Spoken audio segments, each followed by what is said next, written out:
नमस्कार। आज हम कक्षा 10 की पुस्तक क्षितिज काव्यखंड की कविता छाया मत छूना की व्याख्या करेंगे, जिसके कवि गिरजा कुमार माथुर जी हैं, जो एक भावुक कलाकार हैं। इनकी रचनाओं में भी व्यक्तिगत अनुभूतियों की बहुलता नजर आती है।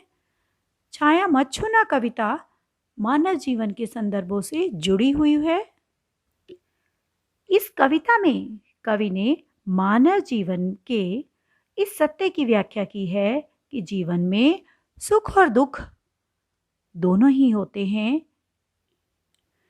विगत के सुख को याद करके वर्तमान के दुख को और गहरा करना तर्कसंगत नहीं है।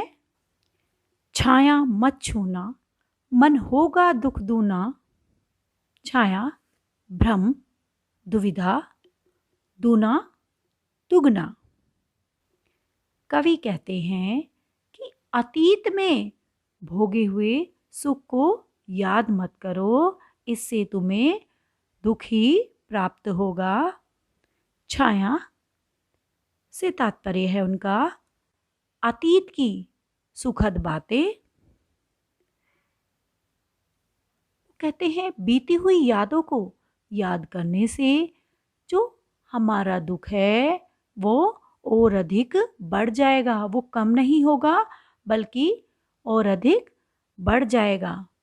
जिस प्रकार हम अपनी छाया को पकड़ने का अगर प्रयास करते हैं तो वो हमारे हाथ में नहीं आती, उसी तरह जो बीती हुई बातें हैं, जो विगत के सुख हैं, कि हमारी जो बीती हुई सुखद यादें हैं, उन्हें हम याद करके अपने वर्तमान को सुखी नहीं बना सकते, बल्कि उन्हें याद करके हमारे जो दुख हैं वो और अधिक बढ़ जाते हैं। जीवन में है सुरंग सुधियां सुहावनी, छवियों की चित्र गंध फैली मन भावनी। सुरंग रंग बिरंगी, सुधियां यादें, सुहावनी सुंदर, छवियों की चित्रगंध कि जो चित्र हमारी यादों में हैं और उसके साथ साथ हम अपने आसपास में भी उसकी गंध का अनुभव करते हैं। मन भावनी, जो मन को अच्छी लगती है। हम मनुष्यों के जीवन में बहुत सारी रंग बिरंगी यादें होती हैं, अर्थात बहुत सारी हमारी सुखद यादें होती हैं।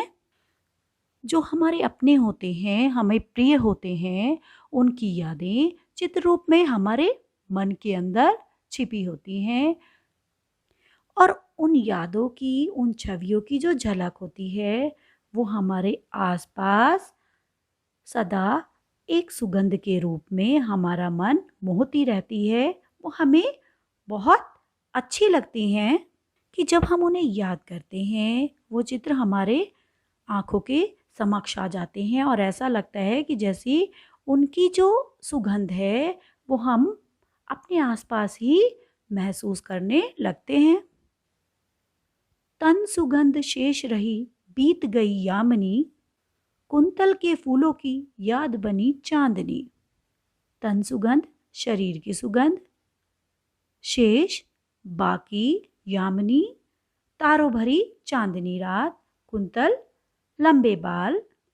कवि अपनी प्रेयसी को याद करते हुए कहता है कि अब वो सुखद समय बीत चुका है और वो चांदनी रात अब समाप्त हो गई है, लेकिन जो मेरी प्रिय है, मेरी प्रेयसी है, उसकी सुगंध अब भी शेष है कि वो मेरे आसपास है।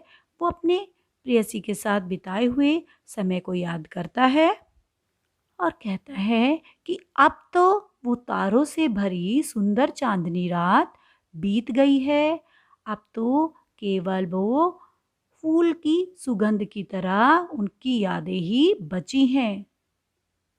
उनकी प्रेयसी जो अपने बालों में फूल लगाती थी, उन्हें अपने प्रिय के बालों के वो फूलों की याद आती है जो कि उनके मन में चांदनी के समान छाई रहती है।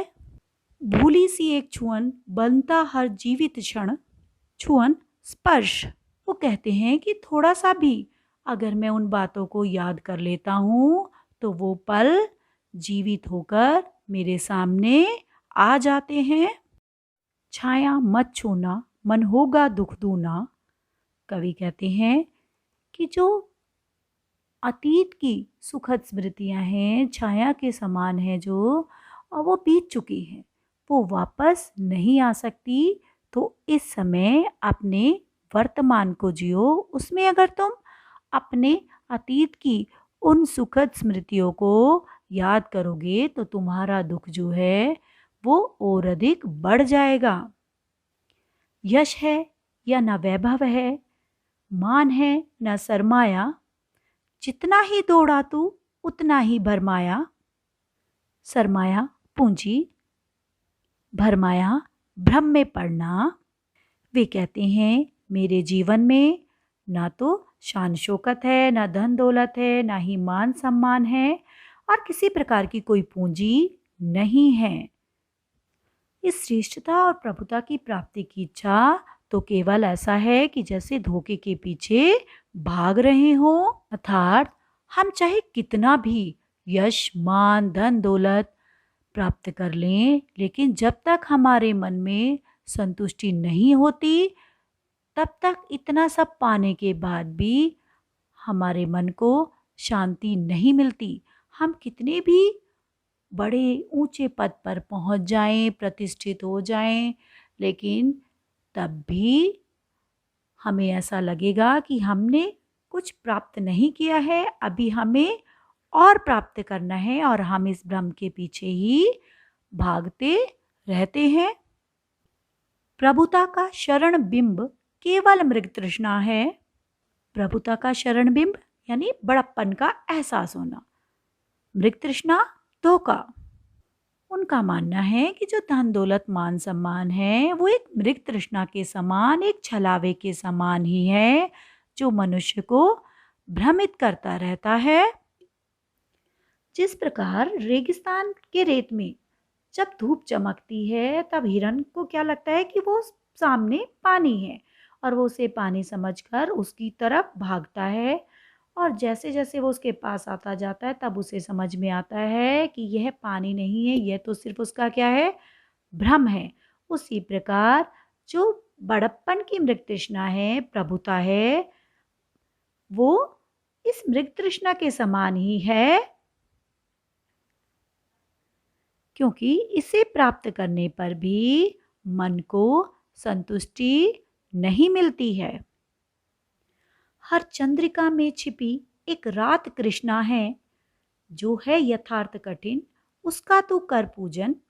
चंद्रिका, चांदनी, कृष्णा, अमावस्या या काली रात, अर्थात यथार्थ, वास्तविक, कठिन, मुश्किल, पूजन, पूजा। कि जिस प्रकार चांदनी रात के बाद काली रात अर्थात अमावस्या की रात आती है, उसी प्रकार जीवन में सुख के बाद दुख आते हैं। हर सुख के पीछे दुख छिपा होता है।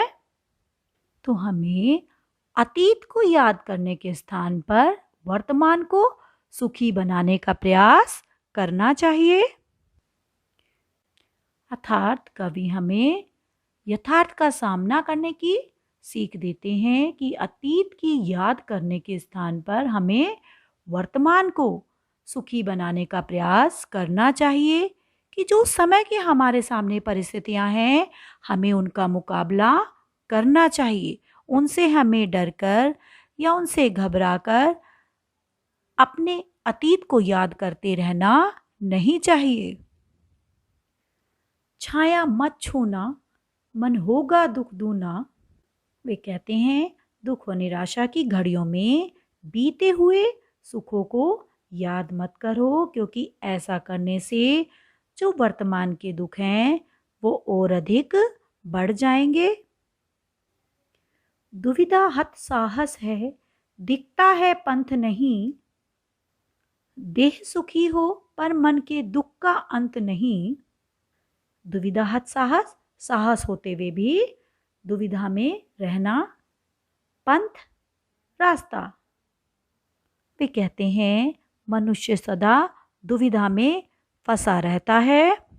हमारे अंदर साहस है, लेकिन कई बार जो हमारे मन की दुविधा होती है वो हमें साहसहीन कर सकती है, कि हमारे साहस को छीन लेती है और हम अकारण ही अपने जीवन में निराशा के भावों से भरे रहते हैं और हमें कोई राह दिखाई नहीं देती, कोई रास्ता हमें नहीं सूझता।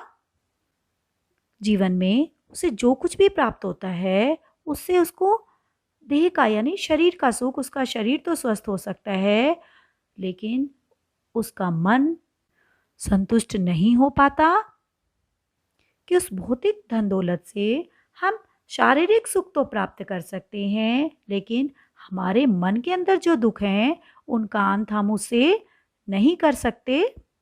हमारे मन में दुख के भाव, निराशा के भाव इतने ज़्यादा हो जाते हैं कि हमें सुखों के आने का पता ही नहीं चलता, हम उन दुखों में ही डूबे रह जाते हैं। दुख है न चांद खिला शरद रात आने पर, क्या हुआ जो खिला फूल रस बसंत जाने पर। शरद रात, सर्दियों की रात। हमारा मन यह सोचकर दुखी होता रहता है कि चांदनी रात में भी चांद क्यों नहीं निकला। बसंत ऋतु बीत जाने के बाद फूल खिलने से क्या लाभ। हम यह सोचकर उन सुखों का आनंद नहीं ले पाते कि यह सुख हमें समय पर प्राप्त नहीं हुए। यह सत्य है कि उचित समय पर जब कोई वस्तु नहीं मिलती तो वो महत्वहीन हो जाती है, लेकिन हमें ऐसे में दुखी नहीं होना चाहिए। उसके स्थान पर यह सोचकर खुश होना चाहिए, प्रसन्न होना चाहिए कि देर से ही सही वो वस्तु अथवा सुख हमें प्राप्त तो हुआ। जो ना मिला भूल उसे, कर तू भविष्य वरण, छाया मत छूना मन होगा दुख दूना। भविष्य वरण, आने वाले समय के सुखों का चुनाव। मनुष्य यह सोचकर कि जो उसे अतीत में मिलना चाहिए था, अर्थात जो उसे धन संपदा, धन दौलत या प्रतिष्ठा उस समय मिलनी चाहिए थी, उस समय उसे मिली नहीं और अब वो उसे मिली है, तो वो उसका भी, उस सुख का भी आनंद नहीं उठा पाता। सोचकर कि जो सुख, जो मान सम्मान, जो प्रतिष्ठा उसे पहले मिलनी चाहिए थी, अर्थात अतीत में मिलनी चाहिए थी, वो उसे समय बीत जाने के बाद अब प्राप्त हो रही हैं, उन सुखों का आनंद वो नहीं उठा पाता। किंतु ऐसे में उसे दुखी होने के स्थान पर यह सोचकर प्रसन्न होना चाहिए कि देर से ही सही वो वस्तु अथवा सुख उसे मिला तो, और इस तरह से उसे अपने अतीत को भूलकर भविष्य को सुंदर बनाने का प्रयास करना चाहिए। उसे अपने वर्तमान में जीना चाहिए। हमें अपने अतीत के सुखों को याद करके उसे अपने वर्तमान पर हावी नहीं होने देना चाहिए। जीवन में यथार्थ का सामना करना चाहिए। आशा है आपको कविता समझ आ गई होगी। इसी तरह हमारे साथ बने रहने के लिए इसे सब्सक्राइब और लाइक करना ना भूलें। धन्यवाद।